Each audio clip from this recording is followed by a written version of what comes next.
ဘာကြီးလဲပစွန်ကြော်ငါမကြိုက်ဘူးသွားဂျာကြီးကလည်းတန်ရှင်းရပြီနော်ထားကြလိုက်နော်ဟုတ်တကယ်ချင်းနေ哦အေးနင်ဒီမှာမန်နေဂျာဖြစ်နေပြီလားဟုတ်တယ်နင်ကကျောင်းတော့ကြစတော့ပြီးတော့အခုကျတော့ဒီမှာတန်ရှင်းလာလို့တာလား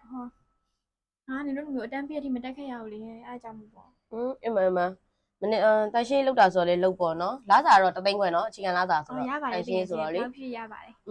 အဲ့ဒါလောက်ဆက်တော့လောက်လိုက်တော့နော်ပြောမယ်ငါ့ကိုအလုပ်ထက်မှာတငယ်ချင်းလို့မခေါ်နဲ့နော်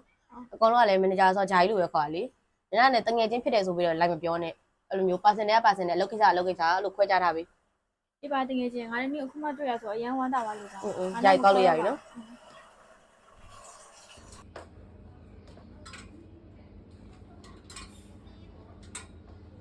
ဒီမှာလေလောက်ကအဆင်ပြေလားပြေလားမနေ့ကအမေကိုပြောလိုက်အောင်နော်အင်ကြီးလာဝယ်ပြီးကျေးဇူးတင်တယ်လေ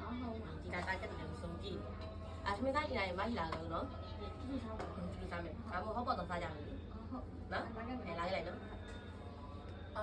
အရှိတခြားလို့နော်ပြီးရင်စင်းနေလိုက်တော့လိုက်အောင်ဖုန်းလေးပြောင်းလို့နေကြတပြက်လဲနေရပဲအေးပါလောက်လိုက်ပါ